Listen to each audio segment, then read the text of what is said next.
2036 में ओलंपिक होने वाले हैं और उस ओलंपिक में संत श्री आशाराम जी बापू आश्रम की भूमि भी उस मैदान को बनाने के लिए कहीं न कहीं निमित्त बन रही है कि इस आश्रम के लिए शायद शासन की नोटिसाई है। तो मैं शासन से भी चाहूंगा, जैसे हमारे महापुरुषों की जन्मभूमि सुरक्षित है, ऐसे कहीं न कहीं पूज्य बापू जी की तपोस्थली है, तो पूरे परिसर को सुरक्षित करना है, कर लीजिए। परंतु ये जो 10-12 एकड़ जमीन है जहाँ साधना स्थली बनी है, इसे शासन को पुनर्विचार करना चाहिए और इस जगह को छोड़ करके विकास के कार्य करना चाहिए।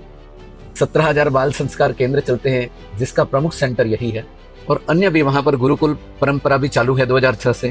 कौन नहीं चाहेगा कि भारत विश्व में बहुत आगे बढ़े, लेकिन भौतिक समृद्धि को भुनाने के लिए ऐसे संतों के आश्रम बलि नहीं चढ़ने चाहिए, क्योंकि इसी आशाराम बापू के आश्रम से 400 आश्रम हैंडल होते हैं। इसी आशाराम बापू के आश्रम से लगभग 1400 समितियां यहाँ से संचालित होती है। लगभग 17,000 बाल संस्कार केंद्र युवा पीढ़ी को ब्रह्मचर्य का पालन, हमारे सनातन धर्म को ऊंचा उठाने के लिए, संस्कारी बनाने के लिए, सत्संग देने के लिए, सनातन धर्म के समस्त शास्त्र लुप्त न हो जाए, इसलिए इन महापुरुषों ने ऐसा बीड़ा उठाया जिसका लगता है कि खामियां जाना वे जेल में रहकर भुगत रहे हैं। सनातन की जो पूंजी है, सनातन के संत है, सनातन की जो भूमि है जहां पर सत्कार्य होते हैं, उसकी ओरा का बहुत बड़ी महिमा है, बहुत बड़ा प्रामाणिकता है। आज हम राम जन्मभूमि के जगह पर ही राम मंदिर क्यों बनाना चाहते थे, कहीं और क्यों नहीं बनाया?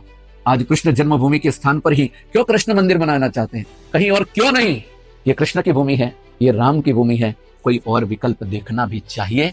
और यदि विकल्प है तो हाथ जोड़कर निवेदन है कि विकल्प का चयन किया जाए, ऐसे आश्रम को बहाल रखना चाहिए।